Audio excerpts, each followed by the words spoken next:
Happy Tuesday. How's everybody doing? Well, I hope, right? Man, I don't know if you know this. I love coffee. I'm drinking out of my Nerdrotic mug there from Geek Grind. Hey, look, if you're looking for coffee, check out Invader Coffee or Geek Grind Coffee. Both companies have great products. Link in the description down below. Also, if you're wanting to work out or get a little fit, or just having some questions about the best way to work out, Eric Roberts Fitness. Link in the description as well. They don't pay me. Just great products and people. So, story time. Quick story, and then we're going to talk about a really cool show I watched. Alright, so I went to Texas last weekend. Not here a while back. To hang out with Nerdy Brad and his family. And we hit a couple of vape shops while we were there. Now this is a Vupu Drag X Pro. Alright.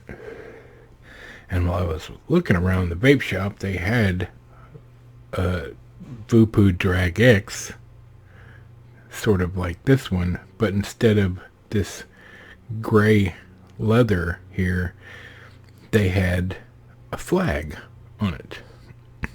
The flag they had would be this one. It's a Union Jack. It's a British flag, mind you. Okay? And I happened to mention to Nerdy Brad. I said, hey, look, man, that's pretty cool. And it did look cool. As a long time, or it used to be a long time Doctor Who fan, I like all things British. And I got a couple of real nice friends living in England. As a matter of fact, that's neither here nor there. So we were looking at it. And the girl behind the counter said, hey, funny story about that mod right there. And we were like, well, okay. I mean, this is Texas, middle of Texas. Alright? It's not like they have a bunch of people clamoring to buy something with the Union Jack on it. Right? Well, evidently, some gentleman had walked in the week before and saw it and got all excited and said, I want to buy that. He said, I can't believe you have a vape mod with the rebel flag on it, the Confederate flag. I'm going to be the envy of all my friends. Now, for point of reference, okay, for point of reference, this is the rebel flag, the Confederate flag, not this. So, the person there, they said they happily sold him his Confederate flag vape mod. Oh, Nerdy Brad and I laughed for about 10 minutes. Education these days, right? Am I right? Alright, on to the good stuff here. Alright, last week, while I was waiting for a cord so I could hook my new computer up, I watched a new documentary. Now I know a lot of you are saying, hey, we're not here for documentaries. This one you will be. It's new, and it's called In Search of Tomorrow, the definitive 80s sci-fi documentary. Alright. My friend Francine, I guess I should have found out before I started recording. But he had something to do with it. I'm sorry, Francine. I'm sorry. I should have reached out and asked you, man. But he's a good guy. You should give him a check out here. But anyway, this is over 5 hours worth of documentary about 80s sci-fi. If you like 80s movies, especially sci-fi, this is beautiful. It's great. It covers all the bases. It covers movies you've never heard of, movies that you will want to see. It's fantastic. It's great. With one slight failing. Sorry, Fancy. Alright? I'm sorry. Numerous times during the documentary, the actors and actresses they talk to and the movie people they talk to would bring up, when they're talking about this movie or that, how the point of that movie was that we're screwing up the planet, climate change, nuclear, blah, blah, blah. Okay? Look. Most of the movies they talked about for this 5-hour romp through the 80s are movies that I love, that I watched as a kid, that I've always enjoyed. And I'm sure the bigwigs in Hollywood and the directors and the producers and the actors thought they were just cramming a message down America's throat. But as a fan, I'm telling you now, nobody ever watched those and was like, well, thank God.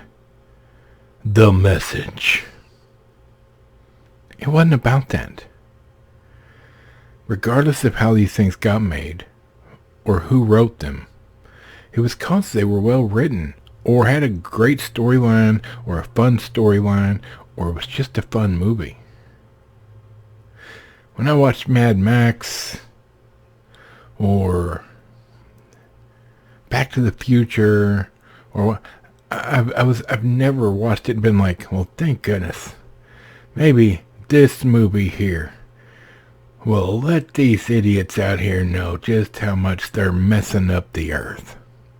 Or the gas pipelines, or nuclear winter, and blah blah. Look here. Shut up with that crap. And in fairness, a lot of the people that saying these things were B-movie actors, or what I guess normies might consider has-beens. They were all great in their day, and they're not in movies necessarily now. You don't have to say you have a message to make something worth it. You know what I'm saying? Like, I love Roadhouse. More than likely, 99% of the planet has watched Roadhouse. And you either like it or you don't. But here's the one thing you don't do. Nobody's ever watched Roadhouse and said, well, thank goodness. Maybe with this movie, maybe all those crazy bouncers out there will learn the right way to be a bouncer in a bar. No? So, the documentary's great. I watched it in one setting. Most people aren't going to do that. It's 5 hours long. It's over 5 hours long. So, you'll want to chew it in small bites or hour-long bites, however you want to do it. It's great. All right? If you can push past the message that some of them are trying to get across, like that there's some great defenders of Mother Earth, if you will. Other than that, fantastic. Goes into a bunch of different movies and bunch of different cool things about the 80s sci-fi era. So, if you're into sci-fi, if you're into 80s sci-fi for sure, you need to watch it. It's great. I only have the one complaint. And really, that's not even really a complaint. That's just irritation on my part. Especially now. I guess especially in now, we're so used to people having a message. They're throwing out you gotta listen to the message. Our movie's about the message instead of the story or the characters. It's not the way it was back then. Regardless of how Hollywood wanted you to see this movie or the message they put in the movie, Nobody remembers 80s sci-fi fondly because it had a message in it. Nope. In the 80s, things were fun. Movies were fun to watch. Escapism at some of its finest. They'll never learn, it seems. Anyway, there it is. If you get a chance to watch and search tomorrow, I would suggest it to everybody that loves 80s movies. Especially sci-fi, since that's what it's pertaining to. It'd be nice to see more of these documentaries where they talk to, like, the 80s action flick or what have you. It'd be pretty interesting. So there you have it. From Michael the Microphone. A squeaky chair. And this irritable nerd. We'll see you next time.